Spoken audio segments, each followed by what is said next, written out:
Okay, sorry, forgot to start the video. You can see that I've already started pinning my triangles together. I've laid them out in the hexagon format. Look something like that. You can kind of see where that's going. So now I've pinned them so I know exactly where they are. And I'm about to sew on the line, you can see.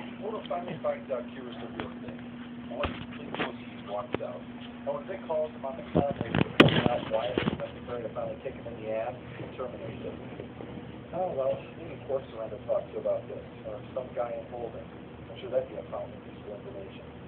The secret to a good relationship is knowing how much liquor it takes to knock her out without killing her first. Because of the complete lack of balls, Kira has to sort this out herself, but we see something to determine to screw it up anyway. She finally forces the issue until it becomes an argument, and then just kisses her right there on the promenade. That, as all fiction is taught us, fixes everything, and he patches it up with this. Nick then closes up the episode with musical number 5 and rolls the end credits. Post-episode follow-up. The annoying character goes to whoever's responsible for putting so many musical numbers in this episode. Yes, technically not a character, but they're the one who ruined it for me the most. Because there is still the occasional bit of confusion about this, let me preface the score with the reminder. All scores are relative to the series. They do not represent some nebulous measure of the inevitable quality of good. And by definition, only half the episodes can be above average for a series. And this is not one of them. So, the final score for His Way is 4 out of 10. Although this is simply a matter of taste. It's not necessarily that the episode is bad per se, just that if you're not really a Kira Odo romance fan or a fan of watching people sing for minutes on end, there's just not a whole lot there for you. It should probably be noted, though, that an effort was made to introduce Dick, or something like Dick sooner, with Frank Sinatra Jr. playing the part, but he turned it down. It's possible that this episode was made the way it was, specifically to attract someone who could act and sing at this level.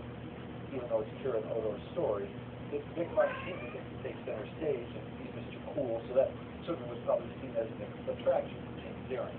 We'll discuss him a bit more in next week's review.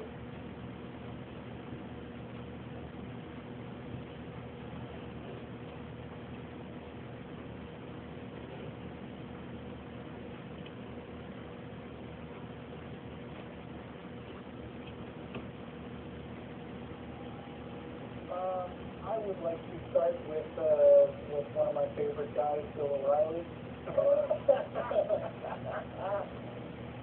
Oh no, where'd he go? I think you can remember what that's like. Yeah, okay. So Bill O'Reilly has I guess he's the president of the American Atheist, Dave Silverman, on the O'Reilly Factor, which I'm not sure if should go on that show or not, but anyway, Dave Silverman is talking about his American Atheist new ad campaign. They're all scams, billboards. American Atheist, telling the truth since 1963. And Bill O'Reilly does not take kindly to atheists. And so he had an argument which it was clear he thought was totally nailing Dave Silverman. He said, and these are the abridged quotes, "I'll tell you why it's not a scam in my opinion. Tide goes in, tide goes out. Never a miscommunication. You can't explain that. I say, listen, tide goes up, sun goes down. Tide goes in, tide goes out. There's no miscommunication. Sun goes up, no one's always something like that." It's like, those YouTube cartoons where, like, in a person's body, there's a little bag running around operating the heart, and it just needs a little river and stuff, and they have these little telephones. These guys in hard hats, like, telegraphs. That's what the universe is. It has always a little bend behind the curtain. And because they managed to pull it off so many times, that proves that that there's not effect. What communication would there need to be if effect was ultimately caused by one single omnipotent creator being? Well, there's a dude watching the clock down on Earth. And, God is... That's like any friend do. You don't have to do something as, communication within a single omnipresent entity. I don't know. Is he Catholic, though? Oh, no. Yeah. They're entertaining in the program. Yeah.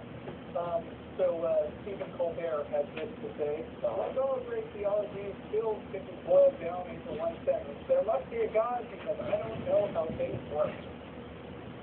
Yeah. Do we need for I guess it's possible we have viewers out there who don't understand. Well, sunrise and sunrise. The funny thing about sunrise is that not only does sunrise not understand how it works, but the sun doesn't actually go up and down. Right. Earth rotates, and we're on it. It rotates relative to the sun. So it's in theory that the sun goes up and down. Right. In defense of that one, now time. There was a point where they believed that Rob would ride across the sky in his barge and Never a miscommunication. Never. Right. The ferryman, the guy at the dock, never was late and stopped Rob from leaving on schedule. Right. Time. We have a moon. The moon is not as big as the Earth, but it still exerts a gravitational pull. And that gravitational pull affects the ocean on the Earth. And that's time, right? Pretty much. Yes. I mean, when the moon moves in a certain direction, the water of the Earth actually elongates slightly into an ellipse, which is pulled in the direction of the moon, so it's longer that way. And that's why it gets high in one place while it's low in another place. Science of physics is no communication whatsoever. Therefore, no miscommunication and no God required. Of course, like usual, when a theist proposes a proof that there is a God, if this proof should fail, the proper scientific thing to do would be to say, oh, that proof didn't work, therefore this is now evidence against my God. Because that's what a God is. Because I define my God in a way that proof is evidence of it. And if that proof doesn't work, you don't have that evidence. Yeah, and the way you set up a science experiment is you think of a thing that would be a test for God, or a test for the thing that you're trying to hypothesize, and then you honestly run the experiment, and if it turns out that it doesn't match your expectations, then you say, okay, this makes my hypothesis less likely to be true. But Bill O'Reilly did not do that. He was just throwing out whatever crap came into his head. Should we maybe jump straight from this to the Pope weighing in on cosmology? Why, certainly we should. Because it's related, right? Again, this lackadaisical attitude that even with people who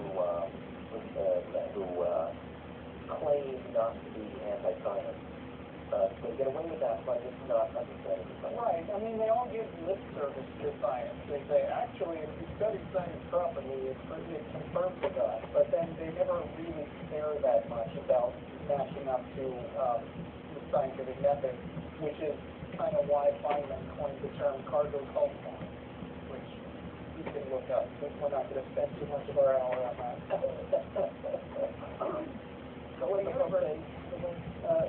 The universe is not the result of chance, as some would want to make us believe. Pope Benedict said on the day Christians marked the Epiphany. This is from Catholic.org, by the way, so I don't know what their slant is going to be, but I can guess. The day the Bible says the three kings reached the site where Jesus was born by following a star. The Pope reiterated that God's plan was behind even such theories as the Big Bang, and Christians should reject the idea that the universe came into being by accident. Nobody's saying the universe came into existence by accident. In Stephen Hawking's latest book, he says the universe came into existence inevitably because of fundamental, uncaused physical principles. Right. So already he is the problem. The universe is not the result of chance, as some would want us to believe. Pope Benedict said, first paragraph. Contemplating it, we are invited to read something profound into it. The wisdom of the Creator, the inexhaustible creativity of God, the Pope said in a sermon to some 10,000 people in St. Peter's Basilica on the feast day. The Pope has rarely discussed specific concepts such as the Big Bang, which scientists believe led to So I think that's been a good policy.